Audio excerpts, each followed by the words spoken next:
Bom, pessoal, sejam muito bem-vindos ao nosso curso de pós-graduação em Direito Eleitoral. O momento para a realização desse curso é bem apropriado, agora que o TSE acabou de editar 12 resoluções para as eleições de 2024, então tem muita coisa importante para a gente comentar. E o processo eleitoral aqui no Brasil, nos últimos tempos, tem sido muito tumultuado. Então, para aqueles que vão trabalhar no processo eleitoral, para aqueles que precisam do direito eleitoral para efeito de concursos, então sejam muito bem-vindos.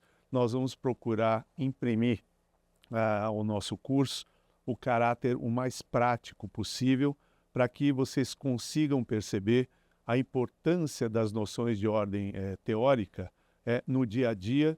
Repito, quer para você que vai participar do processo eleitoral, quer para você que está se preparando para concurso, né? Eu vou coordenar esse curso. Meu nome é Celso Spitzkowski, para quem não conhece. Sou advogado, atuante na área de direito eleitoral, administrativo e constitucional.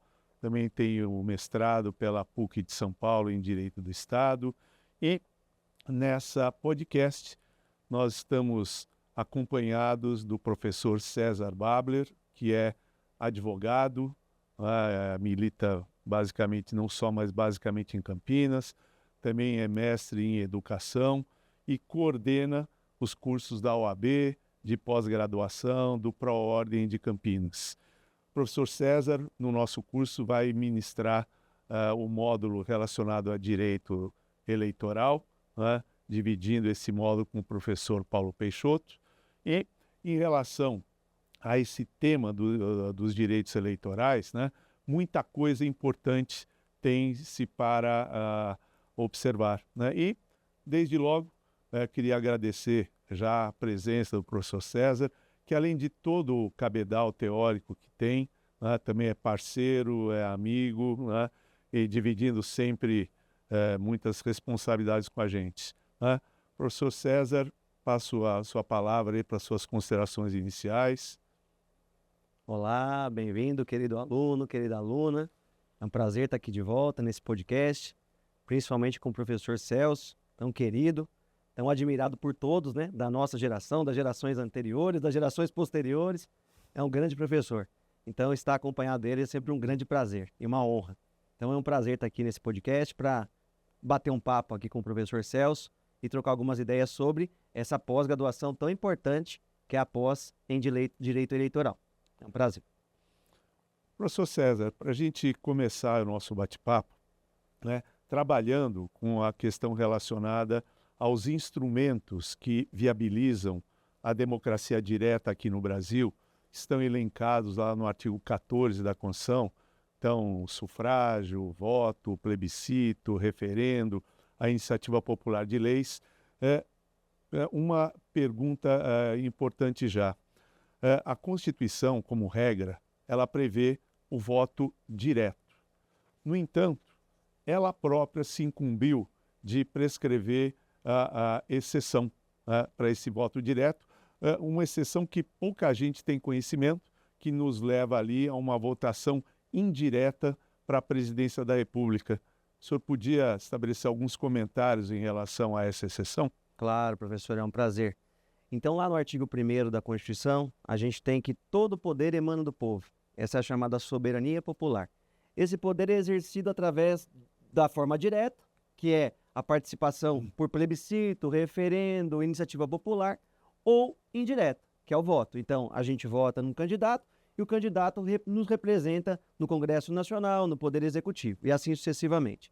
Entretanto, como o senhor bem disse, o artigo 81 da Constituição estabelece uma exceção em que o voto pode ser indireto e as eleições, consequentemente, também são indiretas. Quando isso acontece? Então, é a hipótese de vacância dos cargos de presidente e vice da República. Se aplica também no executivo estadual e no executivo municipal. Como acontece isso, professor? Então, o poder executivo, vamos supor, presidente da República e vice, hoje, presidente Lula e Alckmin. Lula e Alckmin estão fazendo um churrasquinho ali, no fim de semana e de repente sofrem um atentado e uma bomba explode naquele local do churrasco, por exemplo. O que acontece com o país? Fica sem presidente? Quem substitui? Quem sucede? Tudo isso é previsto no artigo 81. Nesse caso, havendo vacância, vaga definitiva, porque não volta mais, presidente e vice, quem entra? Vai ter estabelecido uma eleição. E essa eleição é direta ou indireta? Se fosse hoje, esse churrasquinho aí que teve o atentado, o que aconteceria com o país? Hoje, eleições diretas. Por quê? 2 primeiros anos do mandato. O artigo 81 da Constituição estabelece que, se a vacância do presidente e do vice acontecer nos 2 primeiros anos do mandato, haverá em 90 dias novas eleições diretas. O povo vai às urnas, isso não é exceção, isso é a regra. O povo vai às urnas e escolhe um novo representante. Voto direto, democracia indireta. Ok. Entretanto, se esse churrasquinho do Lula e do Alckmin acontecer nos 2 últimos anos do mandato, 3º e 4º ano de mandato, a vacância também vai acontecer e as eleições não serão diretas. Não é o povo que vai às urnas escolher o novo presidente e vice.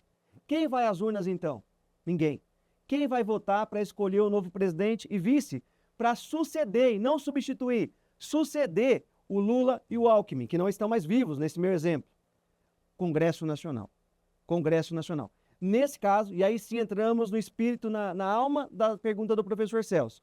Nesse caso, as eleições serão indiretas e a votação é indireta. Por quê?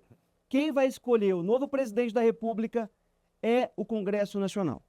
Congresso Nacional, que foi eleito por nós, por isso o voto indireto, vai escolher um novo presidente e vice. É isso, professor. Professor César, ainda insistindo um pouquinho sobre essa matéria, né, porque é de extrema importância, eu torno a repetir, a exceção desse artigo 81 é muito pouco conhecida. Eu queria saber se houve na nossa recente história constitucional alguma situação em que essa eleição indireta tenha ocorrido ou esteve prestes a ocorrer. Esteve prestes a ocorrer por 2 vezes. A primeira vez na época do Collor, década de 90, quando o Collor sofreu a condenação pelo crime de responsabilidade. O senhor se lembra que ele foi condenado, renunciou na data da condenação, renunciou ao mandato, mas o Senado Federal aplicou, independentemente disso, a segunda penalidade do impeachment, que é a inabilitação por 8 anos para exercer qualquer cargo ou função no país. E aí o Collor ficou, entre aspas, empichado por 8 anos, proibido de desempenhar o mandato e saiu do cargo de presidente. O Itamar, então, seria o seu sucessor, o vice. O Itamar estava pensando em não assumir. Se o Itamar não assumisse, teríamos a hipótese de eleições indiretas. Esse é o primeiro caso famoso no Brasil. Mas o Itamar assumiu e não aconteceu isso. Segundo caso foi Dilma Temer. A chapa Dilma Temer foi impugnada perante o TSE. E quando a Dilma sofreu também o impeachment, a condenação no impeachment, e ela não renunciou, então já foi condenada a perder o cargo, e só isso, mas não vamos discutir isso agora, só na pós-graduação. Quando ela foi condenada a perder o cargo, ela perdeu o mandato, entraria o Temer. Se o TSE, em 2017, quando julgou a ação de impugnação do mandato da chapa, estivesse decidido que a chapa era nula, o Temer também perderia o mandato. E teríamos a hipótese, então, de novo, de uma possível eleição indireta no Brasil, o que não aconteceu porque o TSE não decidiu pela impugnação da chapa Dilma Temer. Em Campinas, professor, só para dar um exemplo aqui da minha região, aconteceu em 2011 do prefeito e do vice-prefeito perderem o mandato. E aí a Câmara Municipal, por eleições indiretas, já no 3º ano de mandato, elegeu o presidente da casa, da Câmara Municipal, chamado Pedro Serafim, na época, como prefeito. E aí aconteceu essa hipótese efetivamente em Campinas das eleições indiretas. Interessante salientar aqui, esse ponto é importante, que Campinas, as eleições diretas acontecem nos 3 primeiros anos. E a eleição indireta só acontece no último ano. Quando a vacância acontecer no último ano. E o STF já apreciou essa questão, e o STF entende que essa norma do artigo 81 e o seu parágrafo 1º não são normas de reprodução obrigatória nas constituições estaduais e leis orgânicas municipais. Entretanto, o STF estabeleceu que o primeiro biênio, esse é inegociável. O que significa isso? O primeiro biênio, se a morte do presidente, ou a renúncia, ou a vacância definitiva acontecer nos 2 primeiros anos do mandato, não tem como ser eleições indiretas, sempre direta. Mas em relação aos 2 últimos anos, dá para negociar. Então pode ser que um município ou um estado estabeleça que até o 3º ano, eleição direta. E o último ano só, por exemplo, indireta, como aconteceu em Campinas. Isso prestigia a democracia, dá mais força à democracia. Então não seria inconstitucional. Essa é a lógica. E ainda até a título de complemento, né, em relação a esse ponto que é de extrema importância, né, é só registrar também que se tivesse realmente ocorrido essa situação de eleição indireta, que nós teríamos um problema enorme, porque o próprio artigo 81 diz que a eleição indireta será disciplinada na forma da lei, que até hoje não existe. Então, por falta de uma legislação específica sobre a matéria, nós teríamos um vácuo, né, legislativo de difícil solução, né? E ao se abrir a possibilidade, né, através do Supremo, conforme foi feito o comentário, de estados e municípios também promoverem alterações quanto ao período em que a vacância ocorre, isso pode também estabelecer inúmeras diferenças, porque a gente não vai esquecer que o Brasil é basicamente formado por municípios, né? E se para Campinas a sua experiência pessoal já tem uma redação diferente da Constituição Federal, vamos imaginar se isso ocorrer em relação aos mais de 5.500 municípios que o Brasil tem, muitos do porte de Campinas, do porte de São Paulo, mas outros do porte, com todo o respeito, de Águas de São Pedro, que só tem a água, o São Pedro e o hotel do Senac. Às vezes nem São Pedro está por ali, né, com pouquíssimos eleitores, né? Mas realmente essa é uma questão importante. Não aconteceu nesses 2 precedentes, e se viesse a acontecer ainda hoje, teríamos problema, porque não existe a legislação específica para regulamentar a matéria, né? Professor, um outro ponto importante que eu gostaria de fazer uma provocação para o senhor diz respeito ao voto, não é? Que em algumas democracias pelo mundo afora, em especial norte-americana, o voto é um direito e a ausência do eleitor nas urnas não causa nenhum tipo de repercussão, que aliás foi exatamente o que aconteceu nas últimas eleições norte-americanas, né, em que os eleitores não compareceram em larga escala e acabaram se surpreendendo com o resultado. Mas aqui no Brasil, o voto é um dever. E sendo um dever, aí perguntaria, caso não seja ele cumprido, né, ou seja, o eleitor se ausente das urnas e sem justificativa, sem pagar a multa prevista pela Justiça Eleitoral, ele fica sujeito a alguns reflexos, a algumas sanções.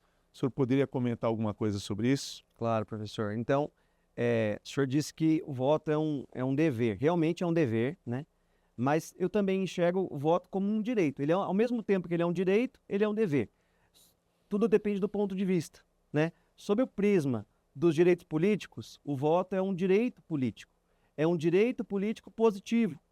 Pertence ao grupinho que a gente vai estudar na pós-graduação da capacidade eleitoral ativa. Ativa por quê? Porque eu tenho capacidade de votar. Eu participo do mundo político através do voto. Se eu participo da política através do voto, escolhendo o meu candidato ali, tem tanta briga, né, professor, pelo seu candidato hoje, né? Até discursos de ódio, hate speech é que a gente está vendo, infelizmente, por conta de candidatos. Porque as pessoas votam, têm o direito de votar e brigam porque querem que o outro vote naquele que você gosta também. Esse é um grande problema. Mas por conta do direito, não por conta do dever. Então esse direito também traz alguns probleminhas aí que a gente está enxergando hoje. Enfim, é um direito político. Ao mesmo tempo, também existe um ônus para o eleitor, porque a Constituição Federal estabelece que o voto é obrigatório dos 18 aos 70. Se você tem 18 até 70, tem que votar. E se você não for votar, tem que justificar.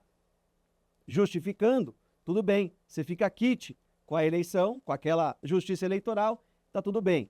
Entretanto, se você não for votar, e é um dever, e não justificar, deixar de justificar, você pode sofrer consequências eleitorais. Por exemplo, vai ficar difícil de você prestar um concurso público, vai ficar impedido, porque você não vai ter a quitação eleitoral. participar de licitações públicas, professor Celso aí, mestre, grande professor de direito administrativo, sabe disso. Participar, fazer inscrição, matrícula em universidades públicas. Então existem inúmeros impedimentos que o Código Eleitoral estabelece para aquele que tem o dever de votar e deixa de fazê-lo. Então, além de ser um direito, porque eu participo das eleições, eu participo da política pública do país, também é um dever nesse sentido de que eu tenho que justificar caso eu não compareça às urnas.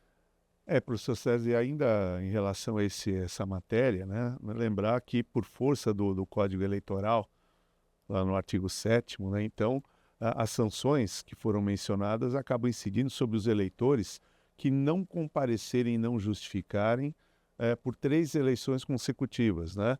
E lembrando que para o direito eleitoral, cada turno é uma eleição especial.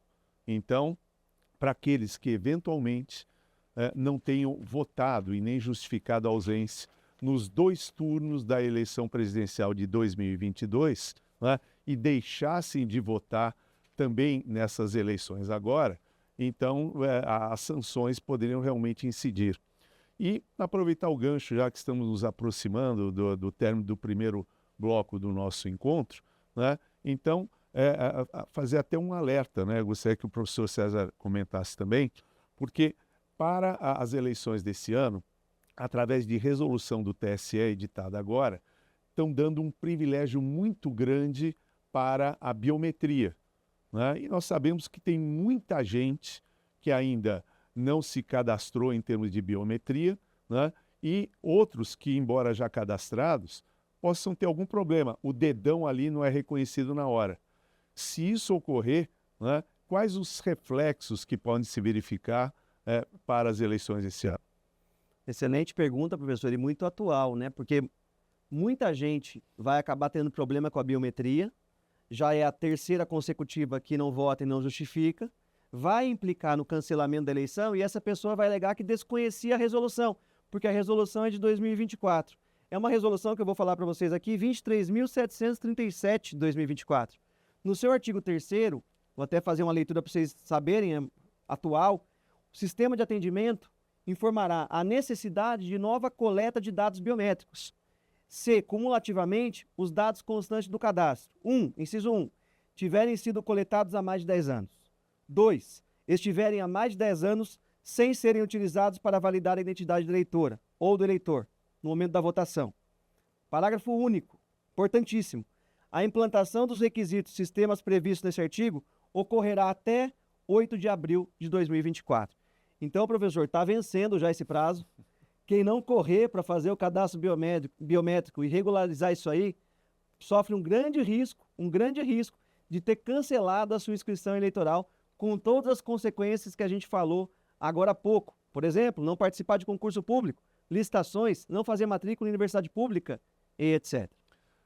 Professor Sérgio, e a gente percebe o tamanho do problema, que eu fico imaginando o eleitor se dirigindo à sua sessão eleitoral, já com o dedão pronto ali para poder votar através da biometria, e tem problema ali na hora, o equipamento não reconhece o dedo, e aí, como é que faz? Vai ter que se virar, né? Porque, principalmente, se já teve ali essas 2 ausências em momentos anteriores. E ainda reforçar, porque mesmo aquele que já tem o cadastro através da biometria, pode experimentar sim dificuldades, né, se o cadastro foi feito há mais de 10 anos ou, né, se não foi, ainda que não tenha sido feito nesse período, se não foi utilizado durante todo esse período aqui. Então, o alerta vale. Se você tem o cadastro pela biometria e pretende votar através desse cadastro, como já fez em eleições anteriores, tome muito cuidado porque problemas podem ocorrer. E o alerta que o professor César deu, né, a questão do alistamento do cadastro para a biometria termina no dia 8 de abril, ou seja, nosso encontro hoje aqui está se realizando no dia 4, né? 8 de abril é segunda-feira, né? Então, descontando, se você não quiser perder o seu fim de semana, toma cuidado aqui porque você pode ter problemas também, né? E aqui com esses detalhes, aproveitando o finalzinho desse bloco, então, nós vamos para um rápido intervalo. Na volta, eu tenho outras provocações para fazer para o professor César.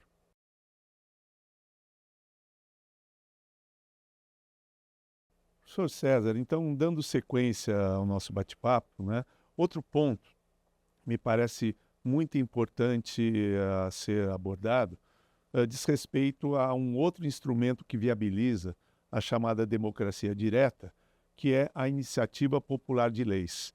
Em tese, um instrumento que representa um enorme avanço, porque impede que nós fiquemos à mercê dos poderes constituídos, em especial Poder Executivo, Poder Legislativo. Por quê?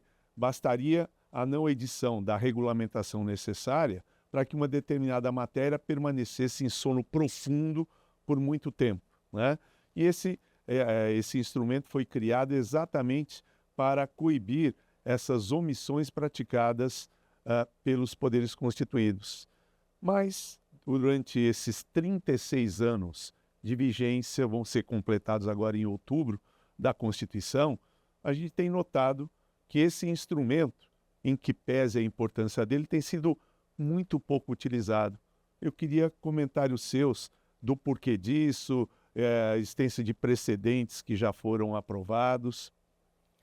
Vamos lá, professor. Bastante assunto aqui. Iniciativa popular é um instrumento de soberania popular. Então, lembra que no artigo 1º, que eu acabei de falar para vocês no outro bloco, todo poder emana do povo, e aí esse poder é exercido indiretamente, através do voto, ou diretamente, através do plebiscito, referendo e essa iniciativa popular, prevista no artigo 61, parágrafo 2º da Constituição, e na Lei da Soberania Popular, a Lei 9709 de 98, no seu artigo 13. E aí, quais são os requisitos exigidos para essa iniciativa popular? Só para a gente, vou só inverter um pouquinho, professor, a ordem das respostas, para situar o nosso ouvinte. Um exemplo para vocês lembrarem é aquele caso de uma atriz chamada Daniela Pérez. Ela foi brutalmente assassinada pelo seu colega de novela, lá também o ator Guilherme de Pádua, e a mãe dela, diretora de novela, a Glória Pérez, encabeçou um movimento de assinaturas. Todo mundo vai lembrar disso, por isso que eu estou situando o nosso ouvinte, para depois a gente explicar a teoria, fica mais digestível, eu acho. E aí, então a Glória Pérez encabeçou esse movimento de assinaturas, tivemos mais de 1 milhão de assinaturas que foram levadas para o Congresso Nacional e encampadas pela Câmara dos Deputados. E lá foi tramitado, prestem bastante atenção, porque não acabou, não virou lei de uma hora para outra. Foi tramitado o projeto de lei através das deliberações, sanção e veto, promulgação, publicação, que são as etapas do processo legislativo, até que virasse uma lei, e virou. E essa lei colocou o homicídio qualificado, que foi o homicídio praticado contra a Daniela Pérez pelo Guilherme de Pádua, qualificado por tortura, asfixia, meios cruéis, colocou o homicídio qualificado na lei dos crimes hediondos, dando penalidades mais severas a esse crime praticado. Que, entretanto, só um parênteses aqui, né, professor, não foi aplicado por próprio Guilherme de Pádua, porque a lei penal não retroage para prejudicar o réu, mas foi aplicado para outras pessoas que cometeram o mesmo tipo de crime. Foi um exemplo clássico no Brasil de iniciativa popular. Daqui a pouco a gente fala outro. Mas então, é aí, localizamos o ouvinte aonde estamos, né? É esse território que a gente está. Iniciativa popular. Projetos de lei apresentados pelos cidadãos, a Câmara dos Deputados é a casa iniciadora, ela recebe esse projeto, mas não é um projeto apresentado por um. Eu e professor Celso, vamos fazer um projeto aqui, professor, para mudar a lei de licitações? A gente não consegue nós dois fazer isso. Tem que ter um monte de gente. Ah, então se eu for no show do, sei lá, Aerosmith, que vai vir pro Brasil, nem sei se vai, vamos supor que venha, um show lotado aí no Allianz Parque, lotou o show, eu vou com uma listinha lá, vamos aprovar uma lei aí, pessoal, todo mundo me apoia, todo mundo assina. No show, eu vou conseguir 1 milhão de assinaturas. Não adianta. Tem que ter quanto? 1% do eleitorado nacional. 1% do eleitorado nacional. É mais de 1.400.000 assinaturas, professor. 1%. Mas se fosse só isso, eu até tentaria resolver em 2 shows que eu vá aí no mês, eu consigo 600 mil no show, 600 mil no outro, eu aprovo isso. Mas não basta. Divididos em pelo menos 5 estados.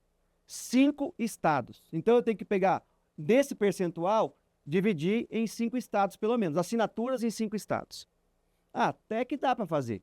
Mas não é só isso, com pelo menos 3/10 de eleitores em cada um deles. Então, essa conjugação de requisitos torna o projeto de iniciativa popular de difícil elaboração. Esse é um dos dificultadores, os requisitos para a apresentação desse projeto. Para a apresentação. Então, 1% do eleitorado nacional, divididos em pelo menos 5 estados, com não menos de 3/10 em cada um. Professor, você quer fazer alguma observação por enquanto? Não, professor, só para complementar que se focarmos só nesses requisitos que a Constituição coloca, é o mesmo que ela tirar com uma mão que deu com a outra, né? Até porque somos uma democracia jovem, né? E em que pese a quantidade populacional, né, que nós temos hoje, né? Muito difícil, né, que esses requisitos sejam preenchidos, e essa não é uma conclusão gratuita, até porque ela resulta de uma análise temporal desde o instante em que o instrumento foi incluído na Constituição até agora. Se traz tantas vantagens, por que tão poucos projetos de lei de iniciativa popular acabaram se transformando em lei, né? E aí, mesmo com os exemplos aí que o professor César deu, demonstrando aí o seu conhecimento também na área artística, né?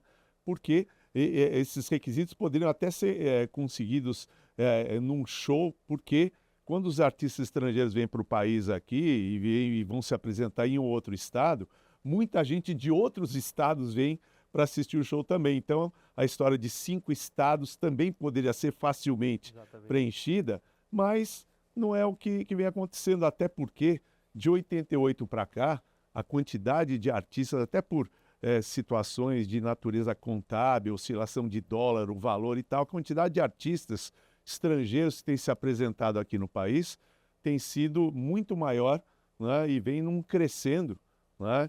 Então, são requisitos que poderiam ser preenchidos, mas a bem da verdade não se tem conseguido, né?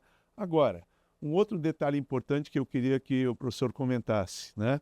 O preenchimento desses requisitos, que por si só já representa uma enorme dificuldade, já torna automática a aprovação do projeto em lei de iniciativa popular, ou ainda tem outros obstáculos a serem enfrentados? Exatamente, essa é uma grande dúvida da população mesmo. O povo acha, a população acha, e o ouvinte também, alguns ouvintes também devem pensar isso, que apresentou o projeto de iniciativa popular, já está aprovado, virou lei. Como a gente disse rapidamente agora anterior, não é assim. O povo vai lá, apresenta o projeto de lei, nessa maior dificuldade que o professor Celso agora comentou de novo, é super difícil, né? Dá trabalho, muito requisito, muita assinatura, não tem como verificar a assinatura ainda, o Brasil não tem instrumento para isso, não é uma Finlândia que tem a e-democracia, né? Não temos isso. Então, está longe disso. E aí, dá trabalho. Então, o povo apresenta o projeto. E aí, você está achando, se é tão difícil, apresentou o projeto, virou lei. Só que não. O que tem que fazer? Apresenta o projeto, está apresentado. É uma fase, é a fase chamada iniciativa. A fase iniciativa é a primeira fase do processo legislativo. O processo legislativo é o processo de formação das leis. São as etapas sucessivas até chegar numa lei. A primeira etapa, como se estivesse fecundando uma pessoa para gerar lá o feto, é a iniciativa. O povo está, entre aspas, fecundando esse projeto, apresentando na Câmara dos Deputados. E aí depois tem a fase deliberativa, discussões, votações. Na sequência, se for aprovado por maioria absoluta ou maioria simples, caso se trate de lei ordinária ou lei complementar, ele segue a sanção e veto do presidente, e caso o presidente sancione ou o veto seja derrubado, aí promulgação e publicação. Olha quantas etapas depois da iniciativa ainda tem para aquele projeto virar lei. Só então, aquele projeto que foi apresentado pelo povo vai virar lei, depois de todas as etapas. Conclusão, não é automático. Apresentou, virou lei. Não é isso. Nada disso. É bem difícil, inclusive, depois de apresentado, virar lei. Só um parênteses, né, professor? Na prática, quando o povo quer apresentar um projeto, o deputado sozinho tem iniciativa, ou o senador sozinho tem iniciativa. Se ele descobre que o povo, esse monte de gente, quer apresentar um projeto, tem algum interesse em algum projeto, se também for do interesse dele, e o interesse dele também é ser reeleito eventualmente, ele encampa esse projeto e ele mesmo apresenta. Isso também é um dificultador do povo conseguir exercer efetivamente a democracia direta através da iniciativa popular, né, professor? Professor César, inclusive, existe até a possibilidade, né, de, preenchidos os requisitos de admissibilidade desse projeto de iniciativa popular, que uma ou outra casa legislativa resolva simplesmente arquivar. Ou seja, depois de todo o esforço realizado para o preenchimento desses requisitos, né, então vai lá a Câmara ou o Senado e fala projeto arquivado. E como a tramitação, como foi bem colocado, começa pela Câmara, né, porque teoricamente é a casa que representa os interesses do povo, né, então, se o projeto for arquivado por ali, o Senado nem vai apreciá-lo. Inclusive, essa pode ser utilizada como uma justificativa, para algum senador junto ao seu eleitorado. Queria muito apreciar porque compartilho com as ideias do projeto, porém, como a Câmara rejeitou, nem chegou para a nossa apreciação aqui, né? E ainda, um outro detalhe que a gente poderia comentar sobre isso, né? Porque, normalmente, como o professor César explicou, a tramitação pode ser muito lenta e pode até fazer com que o projeto, que era importante no momento que foi apresentado, perca a sua importância ao longo do tempo. Porém, eu lembro até de um precedente, porque quando o Legislativo quer, ele aprova correndo. E isso ocorreu com um projeto de lei de iniciativa popular que se transformou na Lei da Ficha Limpa, né? Ele foi aprovado em 2010 numa questão de semana, ou alguns dias ali, né, passando pela Câmara, pelo Senado, porque ali a vontade política ela existia, né? Então, em que pese se trabalhar com um instrumento extremamente importante para que o titular do poder, o povo, possa, não é, apresentar projetos independente de omissões do Legislativo, ao longo desse período todo de 36 anos, eu acho que a gente não enche aí duas mãos, não é, com os projetos de lei de iniciativa popular que se transformaram em lei, não é verdade? Perfeito. Então, professor, eu acho que o povo tem um instrumento muito forte nas mãos, que é essa iniciativa popular. Mas depende também de alguns temperos nesse meio tempo. Que temperos são esses? Por exemplo, a conscientização, o engajamento da sociedade. A sociedade fica brigando por coisas que às vezes nem sabe que é o que se trata o projeto. Então é preciso mais educação, é preciso mexer em outros temperos para que a população consiga efetivamente utilizar de modo bom e útil, como a Constituição gostaria que fosse utilizado, esse projeto de iniciativa popular. Inclusive, professor, você até pegando carona ou surfando no exemplo que foi dado ali da Daniela Pérez, da Glória Pérez, só lembrar que esse projeto aqui teve um apoio muito grande da mídia, que foi decisivo. Então, apoio da Rede Globo, né, de revistas como Contigo, Conosco, Convosco, enfim, né, um apoio muito grande, porque sem isso, provavelmente teria uma outra destinação, porque é uma forma de pressão sobre a classe política, né, para que acabe aprovando iniciativas que foram consideradas extremamente importantes pela população, não é?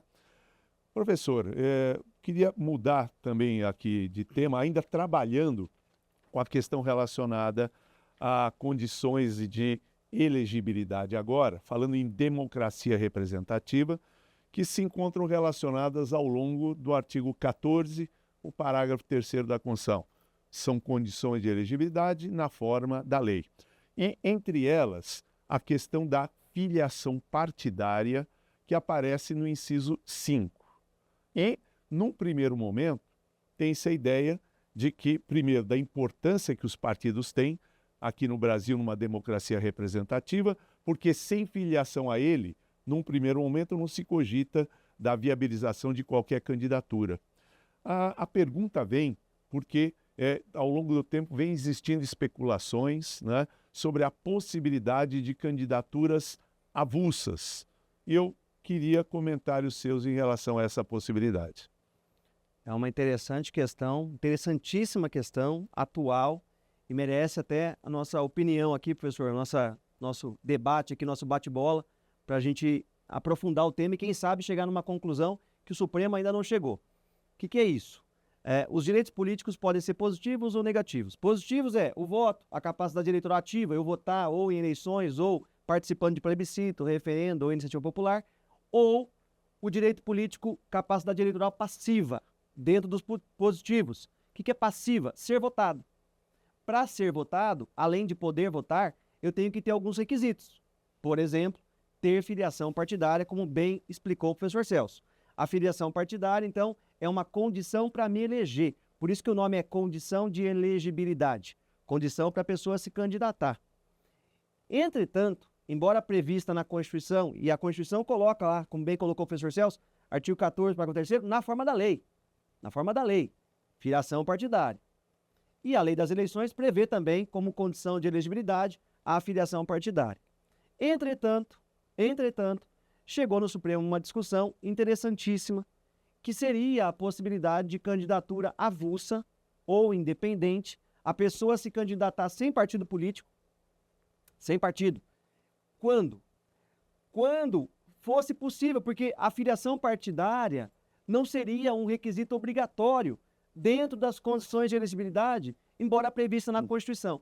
Quando a Constituição coloca na forma da lei, isso seria uma norma de eficácia limitada, dependendo de uma lei. E a lei prevê, como eu falei, a lei das eleições prevê isso. Mas existe um Tratado Internacional de Direitos Humanos, e aí que está o X da questão. Tratado Internacional de Direitos Humanos, chamado Pacto de San José da Costa Rica.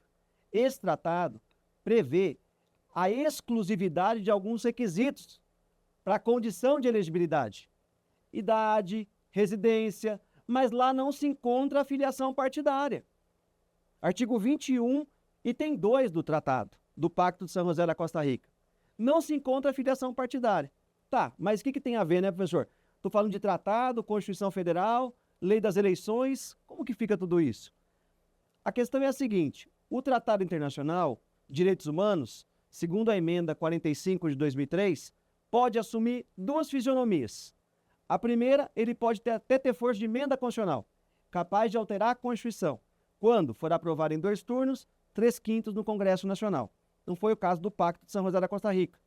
Caso o tratado, e o Supremo decidiu isso, caso o tratado não tenha força de emenda constitucional, então ele terá eficácia supralegal. O que significa supralegal? A Constituição e a lei. Supralegal está acima da lei e abaixo da Constituição. Mas uma lei efetivamente não é cumprida se o tratado destoa dela. Foi isso que aconteceu e foi assim que julgou o Supremo no caso da prisão do depositário infiel, professor.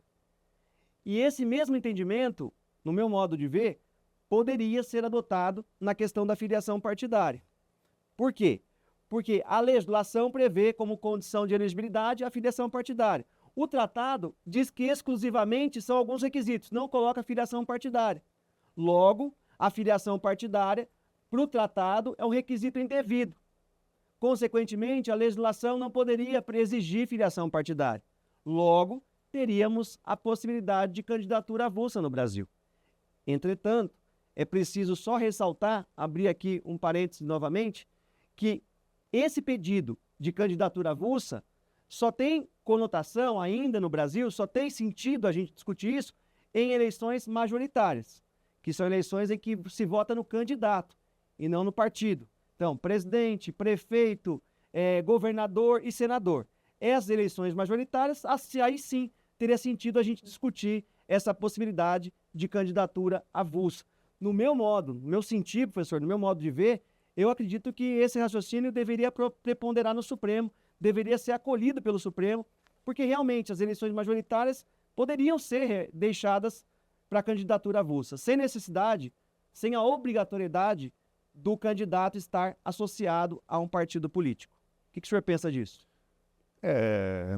Professor César, essa é uma questão ali que, se aprovada, né, e os argumentos são fortes nesse sentido, né, principalmente a partir da emenda 45, né, que iria promover uma alteração radical no cenário, até porque hoje, na nossa Constituição, em matéria de democracia representativa, os partidos assumem uma capital importância, porque no cenário atual, sem filiação partidária e no prazo aí de 6 meses anteriores ao primeiro turno, prazo que está acabando também, acaba no dia 6 que é um sábado, né? Ou seja, tem mais um dia só para promover essa filiação partidária, né? Então, sem ela, ninguém hoje consegue se candidatar, né? E eu tenho certeza que, se a questão for aprofundada, vai encontrar inúmeras resistências, principalmente por parte dos líderes partidários, porque hoje, vamos combinar aqui entre nós,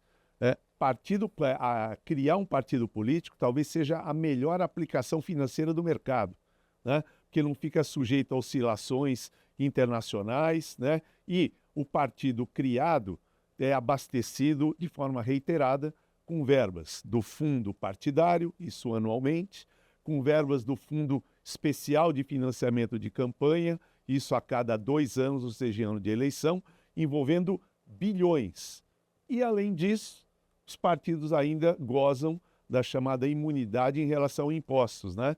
Não sendo outra razão pela qual, a partir do momento que a Constituição assegurou o pluripartidarismo, nós tivemos aqui no Brasil um milagre da multiplicação de partidos. Chegamos a 40 e poucos, número que foi reduzido agora só por conta da chamada cláusula de barreira, porque muitos partidos nanicos não conseguiram alcançar a quantidade de votos suficiente para continuar fazendo jus a essas verbas dos fundos eleitoral e partidário. Mas é uma discussão, repito, pelos argumentos que foram apresentados aqui, né, é uma discussão que tem fôlego, tem sustância, como a gente brinca aqui, né, e aí torcer para que a questão seja retomada ao nível do Supremo, que só apreciou em 2018.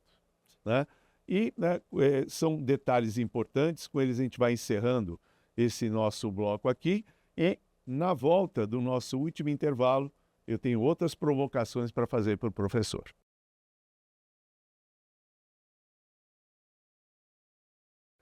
Professor César, né, no início desse nosso último bloco do nosso bate-papo, queria destacar também uma outra condição de elegibilidade, também prevista no artigo 14, parágrafo 3º da Constituição, que é aquela que diz respeito ao domicílio eleitoral, a necessidade de se fixar domicílio eleitoral. Qual a importância, na sua visão, dessa condição de elegibilidade, né? Qual o efeito prático disso? Tem prazo para fixar esse domicílio eleitoral? Porque a Constituição fala em domicílio eleitoral na circunscrição. Eu queria ouvi-lo a respeito. Exatamente, professor Celso. A Constituição Federal estabelece mais esse requisito, além de outros requisitos de elegibilidade, condições de elegibilidade, por exemplo, a idade, né, idade mínima, mas agora o domicílio eleitoral.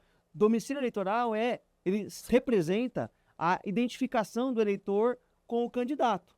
O eleitor está lá, ele vê o cara lá fazendo campanha, mora lá com ele, conhece o cara, principalmente em eleições municipais, que é onde o eleitor tem mais contato com o candidato.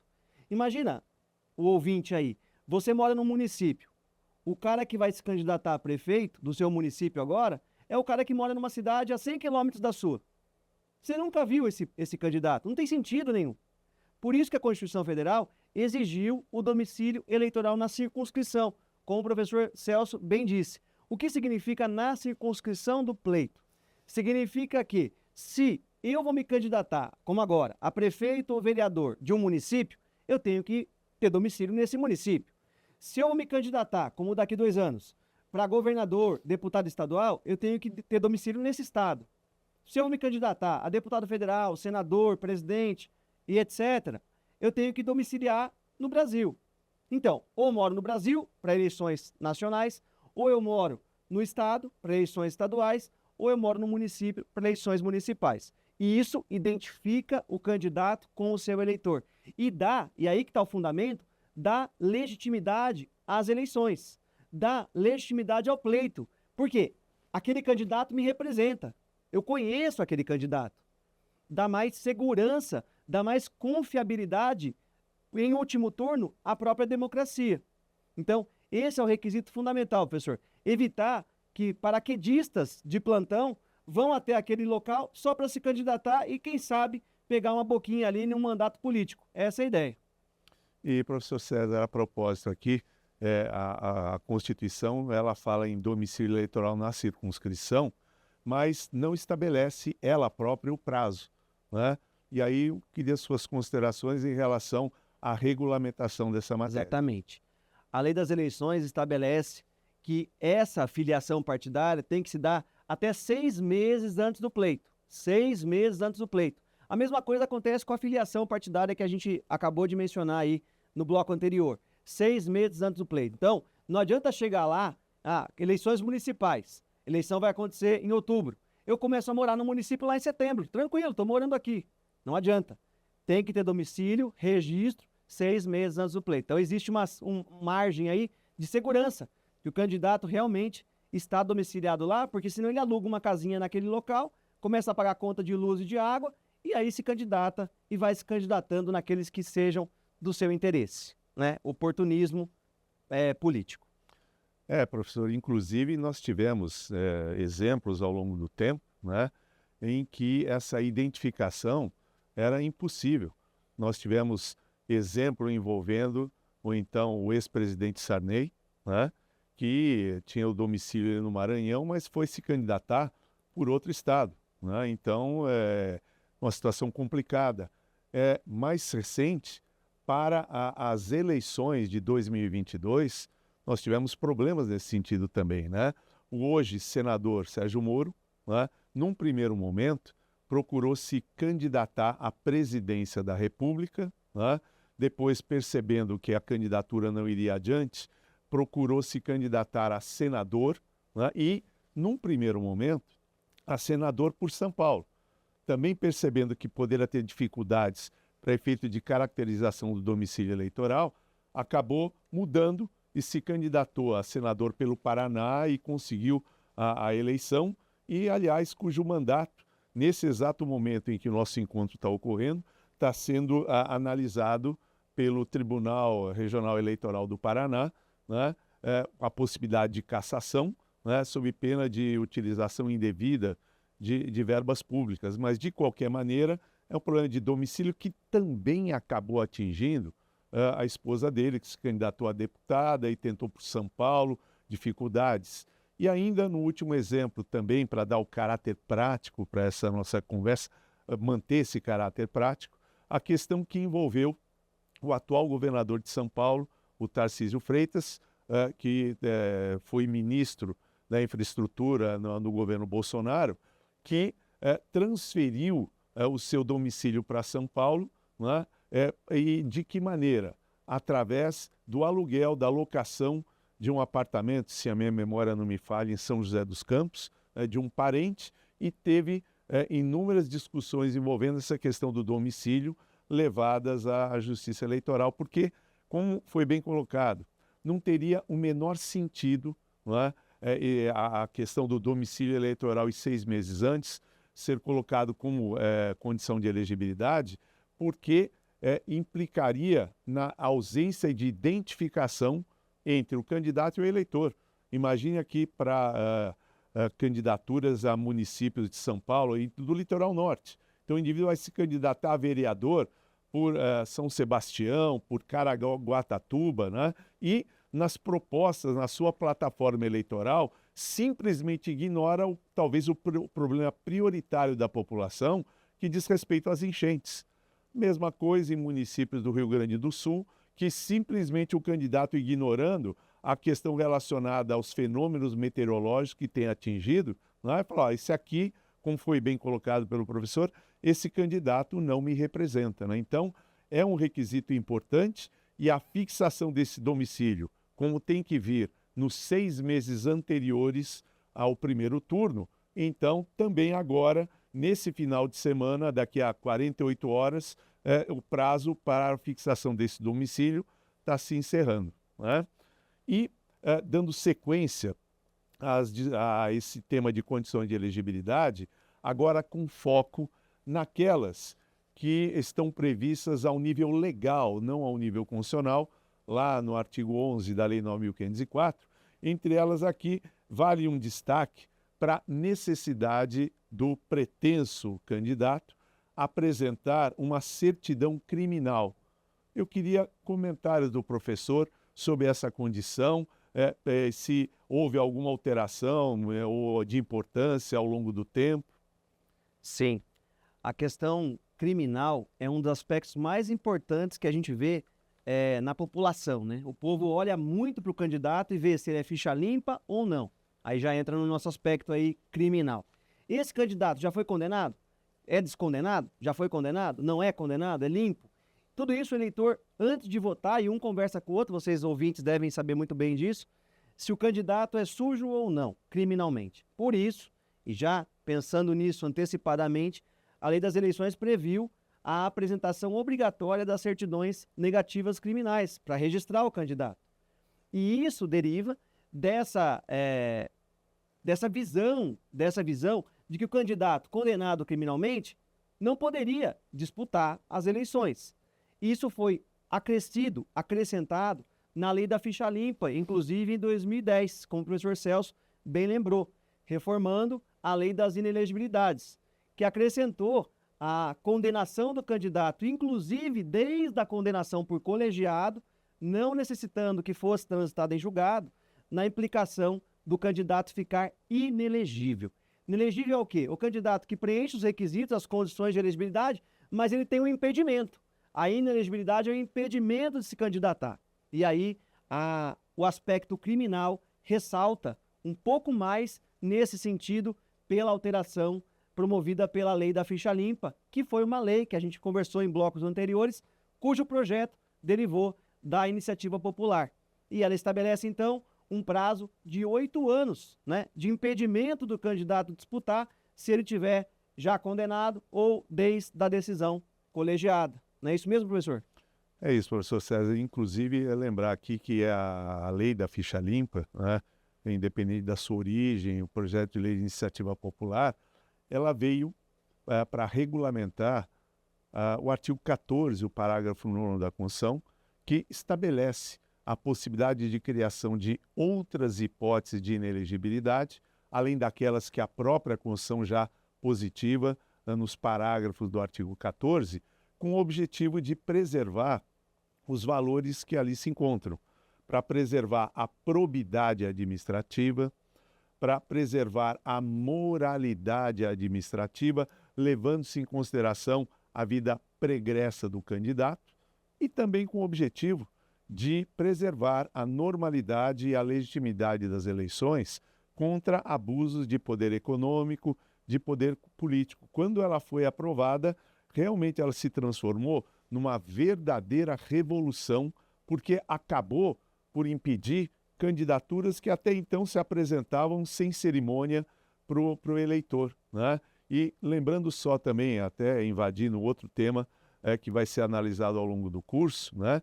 Que como essa lei complementar, a lei da ficha limpa, foi aprovada em junho de 2010, que foi um ano de eleição presidencial, o ano em que a candidata Dilma conseguiu seu primeiro mandato, em que, pese ter sido essa lei aprovada a toque de caixa no Congresso Nacional, ela não pôde ser utilizada para as eleições daquele ano. E por quê? Porque aprovada há menos de um ano da realização das eleições. Isso vai bater de frente também com um princípio específico do direito eleitoral, da segurança das relações jurídicas. E, aliás, né, lembrá-los também, porque alguns podem estar apreensivos, que a mesma situação que envolveu a lei da ficha limpa lá atrás, em 2010, será a mesma a ser aplicada para o projeto do novo Código Eleitoral, né, que tem assustado muita gente, porque, olha, tem mais de 900 artigos, é porque todas as outras leis estarão condensadas num único diploma legal. E todas as mudanças trazidas por esse projeto de código foi aprovado em 21 pela Câmara dos Deputados, em setembro, tentando já viabilizar para as eleições de 22, o Senado não permitiu. Todas essas mudanças não poderão ser aplicadas, ainda que o projeto seja aprovado no primeiro semestre agora de 2024, para as eleições de outubro, exatamente por conta desse princípio da segurança das relações jurídicas. Então, é um outro ponto de extrema importância que vai ter efeitos práticos aqui para esse pleito de outubro desse ano. E queria explorar ainda um pouco mais o professor César com relação a essas condições de elegibilidade que aparecem ao longo do artigo 11, porque em uma delas exige-se que o candidato, no momento do pedido de registro da sua candidatura, que ele apresente, né, a sua condição patrimonial, né? Então, uma certidão demonstrando o patrimônio que ele possui naquele momento, uma declaração de bens. Eu queria comentários do professor, se não for abusar muito, né, em relação à importância dessa exigência. Abuso nenhum, professor. É um prazer estar aqui, como eu disse. A declaração de bens, como o professor Celso bem disse, prevista no artigo 11, mais uma condição de elegibilidade. No inciso 5, né, especificamente no inciso 5, essa declaração de bens visa dar transparência financeira para o candidato. Evitar aquela ideia de corrupção, de malbaratamento, de enriquecimento ilícito, priorizando, de novo, os mesmos princípios que o professor Celso acabou de falar. A probidade da administração, a moralidade, tudo isso está envolvido nessa apresentação de declaração de bens. Então, o candidato tem que apresentar a sua declaração de bens como condição para se eleger. E qual que é a finalidade disso? Além de dar transparência, verificar também eventuais discrepâncias patrimoniais. Então, o cara entra lá, declara que não tem bem nenhum. Entra no cargo e nas redes sociais o cara está andando de jatinho particular, helicóptero todo dia. Se ele não tem bens, não tem sentido essa discrepância patrimonial. Isso mostra um desprestígio perante o eleitor. Vai mostrar de novo que está havendo algum tipo de corrupção, alguma coisa ilícita no governo, em relação àquele candidato. Importante também que durante a pós-graduação vocês vão ter um módulo específico de ações.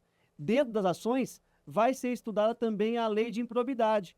Na lei de improbidade, que tem 3 modalidades, enriquecimento ilícito, lesão ao erário, violação aos princípios, também se exige a mesma declaração de bens. Então lá vai ser estudado tudo isso com qual finalidade? É a mesma finalidade, é o mesmo princípio que norteia essa apresentação como condição de elegibilidade e aquela apresentação na lei de improbidade, que é, qual seja, a proteção da moralidade, a vedação ao enriquecimento ilícito praticado pelo candidato ou praticado pelo servidor, como quer que seja. É isso, né, professor? É isso, professor César. Inclusive, também essa exigência de apresentação de declaração de bens, né, ela assume uma enorme importância para se comparar com a declaração feita 2 meses antes perante a Receita Federal, né, se existe ou não compatibilidade. Porque, a bem da verdade, o indivíduo anualmente faz uma declaração para a Receita Federal, cujo prazo hoje já está postergado para o final do mês de maio, né, alegando que tem uma casinha branca com varanda. 2 meses depois, já ele faz, quando do seu pedido de registro de candidatura, ele faz uma declaração de bens mostrando que tem 10 casinhas brancas com varanda, né? Então, no espaço de 2 meses, nós temos o milagre da multiplicação das casinhas brancas com varanda. É claro que ele pode justificar. Nesses 2 meses, recebi uma herança, recebi uma doação, né? Ganhei na loteria ou ganhei um desses sites de apostas ali, mas as razões vão ter que ser apresentadas, inclusive porque também, não é, para efeito de doações em matéria de campanha eleitoral, né, existe um limite muito claro aí por pessoa física. Ela vai poder doar, no máximo, 10% do que alegou possuir, alegou ter ganho no ano anterior ao da eleição em relação a uma determinada candidatura. Então, por exemplo, se ele alegou que em 2023 ganhou 100 mil, só vai poder doar no máximo 10 mil aqui. Então, essa declaração também se revela extremamente importante para que se possa promover esse controle. E vocês já viram também, por conta aí das observações do professor César, né, o que vocês podem esperar desse módulo relacionado às ações eleitorais, porque também ele vai ministrá-lo agora também em conjunto com o professor Rodrigo, né, que vai trabalhar com as ações eleitorais específicas, mas já dá para ver aí uma avant-première daquilo que poderá vir no curso desse módulo, né? E sempre procurando imprimir um caráter extremamente prático para essa questão, né? E com essas observações, né, eu queria só agregar, ainda que rapidamente, estamos no finalzinho do nosso encontro, mais um cuidado que se tem que ter aqui, porque é uma situação que está ocorrendo neste exato momento, que é chamada de janela eleitoral, né? O que é que isso significa, né?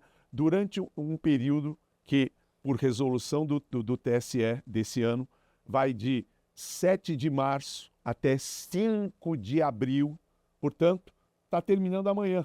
Logo em seguida ao término aqui do nosso encontro, né? Aqueles que são titulares de mandato eletivo, que se elegeram pelo sistema proporcional, né? Ou seja, que privilegia não a quantidade de votos atribuída ao candidato, mas a agremiação partidária pela qual ele se candidata, né? Que esse pessoal, em regra, para migrar de um partido para outro, levando o seu mandato, teria que apresentar uma justa causa. E uma das causas justas previstas em lei, no artigo 22A da Lei 9.096 de 95, é exatamente esse marco temporal, que eu chamo de vale tudo, né, ou de topa tudo por dinheiro. E por quê?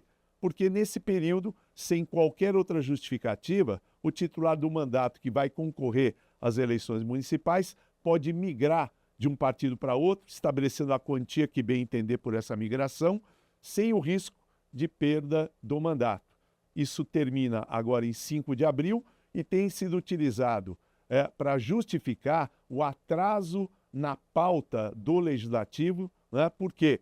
Porque os parlamentares têm que estar lá nas suas bases eleitorais até 5 de abril para saber do eleitor se ele concorda ou não com a mudança de partido. Mas esse também é um outro detalhe que vai ser discutido ao longo do curso. Mas já para alertá-los, é mais uma situação que, pela resolução do calendário eleitoral, o prazo para essa migração, nesses termos, termina rigorosamente amanhã, né? O professor César queria comentar alguma coisa sobre isso? Não, professor Celso, é isso aí. É só e alertar o senhor em relação para a gente falar sobre isso mesmo, a janela partidária. Interessantíssima essa questão, né? E vencendo amanhã. Então, para vocês verem, ouvintes aí do podcast, que as informações trazidas aqui para essa pós-graduação são atualizadíssimas. O professor Celso está falando informação de amanhã, que vai finalizar amanhã. Então, está acontecendo. É uma pós-graduação viva, que ela está acontecendo no momento. Então, temos certeza que vocês vão adorar esse curso. Curso encabeçado pelo professor Celso, não tem erro. Podem ficar muito confiantes, muito seguros. É um curso de excelente qualidade. É isso aí, professor. Eu queria até complementar na mesma linha, né, que ao longo do nosso curso, tem aí a duração de 6 meses, né, nós vamos ter a oportunidade em tempo real de analisar problemas que eventualmente estejam ocorrendo durante o processo eleitoral, né, comentar decisões que estejam sendo tomadas, né, e tudo isso em tempo real para você poder acompanhar, né? Essa é a proposta do nosso curso, né? E aproveitar então, a título de encerramento, né, para agradecer muito a Legali pela oportunidade que está nos oferecendo, né, de desenvolver um curso como esse, né, e com o que a gente normalmente não encontra nos demais, com tempo mais do que suficiente, né, para a gente poder desenvolver esses nossos comentários, porque normalmente vocês sabem, né, que o tempo é muito curto para dar muita coisa, e aqui é exatamente o contrário que acontece.